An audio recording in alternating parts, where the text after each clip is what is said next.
Bonjour à tous et à toutes et bienvenue dans cette vidéo où nous allons nous appesantir sur les pensées d'un personnage religieux. Jean-Paul II, de son vrai nom Karol Józef Wojtyła, est né le 18 mai 1920 à Wadowice en Pologne et mort le 2 avril 2005 au Vatican.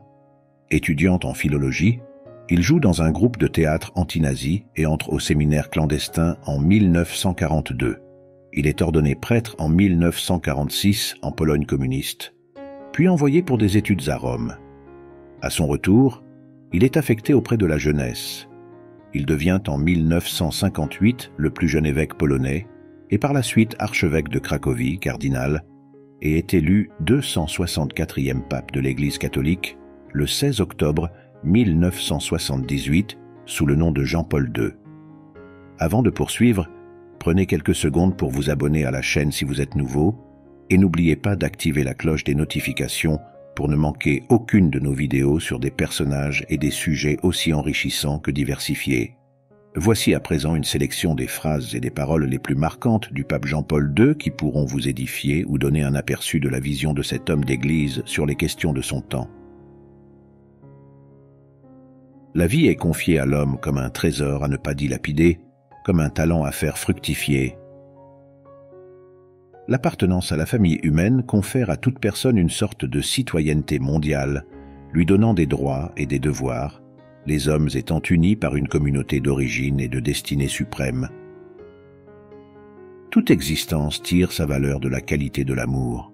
Dis-moi quel est ton amour, et je te dirai qui tu es. Une déclaration pour montrer que le degré d'amour que nous pouvons exprimer n'est que le reflet direct de notre être intérieur et de notre essence en tant qu'être humain. Pourquoi ne pas agir envers les autres comme chacun voudrait que l'on agisse envers lui-même? Avec cette question, le pape Jean-Paul II veut faire comprendre que si chacun adoptait cette règle comme principe directeur de son comportement, le monde serait un endroit plus harmonieux, où les relations interpersonnelles seraient empreintes de compassion, de compréhension et de respect mutuel. Toute espèce de racisme conduit inévitablement à l'écrasement de l'homme. Quand les droits de l'homme sont en jeu, il faut crier. Une manière simple pour le pape de dire qu'il faut dénoncer tout ce qui met à mal les droits humains. Ce n'est qu'en se dépassant que l'homme est pleinement humain. Cette citation soulève une perspective sur l'humanité en mettant en avant l'idée que l'accomplissement de soi et le dépassement de ses limites sont des aspects essentiels pour réaliser pleinement notre humanité. La fraternité bannit la volonté de puissance et le service la tentation du pouvoir. Cette citation met en lumière deux valeurs essentielles, la fraternité et le service, en démontrant comment elles peuvent enrayer des pulsions hégémoniques ou dominatrices. La vérité n'accepte pas d'être arrêtée par une quelconque frontière. Une manière de dire que la vérité est universelle, elle ne se laisse pas embrigader dans les frontières géographiques, culturelles ou idéologiques. La foi et la raison sont comme les deux ailes qui permettent à l'esprit humain de s'élever vers la contemplation de la vérité. Sans émerveillement, l'homme tomberait dans la répétitivité et, peu à peu, il deviendrait incapable d'une existence vraiment personnelle. L'homme qui pardonne, ou qui demande pardon, comprend qu'il y a une vérité plus grande que lui. Cette réflexion souligne que le pardon et la demande de pardon sont des actes qui nous permettent de transcender notre propre ego et de reconnaître quelque chose de plus grand.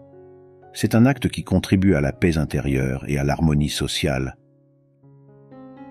Vous valez ce que vaut votre cœur. La valeur d'une personne se mesure dans la qualité de son cœur, c'est-à-dire dans la bonté, la générosité, la compassion et l'amour qu'elle porte en elle.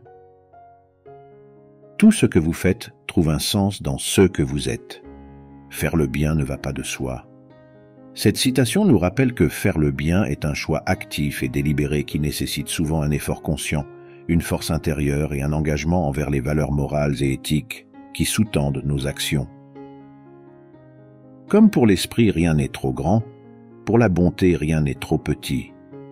Une phrase qui met en avant l'idée que la grandeur d'esprit et la valeur de la bonté ne sont pas mesurées à l'échelle des actions, mais plutôt par la sincérité et l'intention qui les sous-tendent. La vérité n'est pas toujours conforme à l'opinion de la majorité. Une façon pour le pape de dire que même si une opinion est acceptée et partagée par le plus grand nombre, elle ne devient pas automatiquement vraie pour autant. Cette citation peut être interprétée comme une critique de la pensée conformiste, qui consiste à accepter les opinions dominantes sans remise en question. Il n'y a pas d'amour sans responsabilité. Cette citation souligne que l'amour véritable ne se limite pas à des sentiments passionnés, mais englobe également un engagement.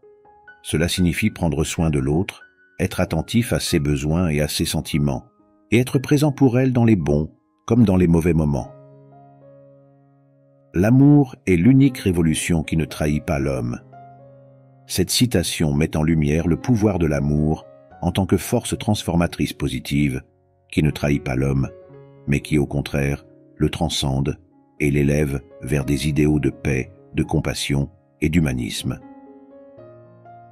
L'homme n'apprend vraiment qu'en reconnaissant ses propres erreurs. Une pensée pour montrer que le véritable apprentissage ne se produit qu'après une prise de conscience de ses limites et imperfections. Le monde n'est pas partagé entre les bons et les méchants, mais entre les riches et les pauvres. La prétention qu'a le terrorisme d'agir au nom des pauvres est une flagrante imposture. Les médias sont des instruments dont se sert le péché pour imposer à l'opinion publique des modèles de comportements aberrants. L'homme ne cesse pas d'être grand, même dans sa faiblesse. Dieu a créé l'homme intelligent et libre. De quelle souffrance l'humanité n'est-elle pas affligée parce qu'elle ne sait pas se réconcilier? Ce qui manque au monde actuel, c'est une nouvelle vision de la paix. La violence nourrit les guerres et affame les peuples. Il n'y a pas de guerre sainte, il peut y avoir des guerres justes. La paix est de plus en plus clairement perçue comme le seul chemin vers la justice. Un grand défi est proposé à l'homme, celui de perfectionner tout ce qui est créé, que ce soit lui-même ou le monde. Comme la famille va, ainsi va la nation et ainsi va le monde entier dans lequel nous vivons. La mission des femmes est d'être dans la société actuelle témoin des valeurs essentielles qui ne peuvent se percevoir qu'avec les yeux du cœur. L'éducation est plus qu'un métier, c'est une mission qui consiste à aider chaque personne à reconnaître ce qu'elle a d'irremplaçable et d'unique afin qu'elle grandisse et s'épanouisse. Il est peu de défis qui soient plus exaltants et plus enrichissants que celui d'instruire et de guider les jeunes. La famille devrait être la première école de religion, la première école de prière. Faites tous vos efforts pour qu'aux jeunes soit garanti un avenir vraiment humain, par le travail, la culture, l'éducation aux valeurs morales et spirituelles. L'homme est toujours le même. Les systèmes qu'il crée sont toujours imparfaits, et d'autant plus imparfaits qu'il est sûr de lui.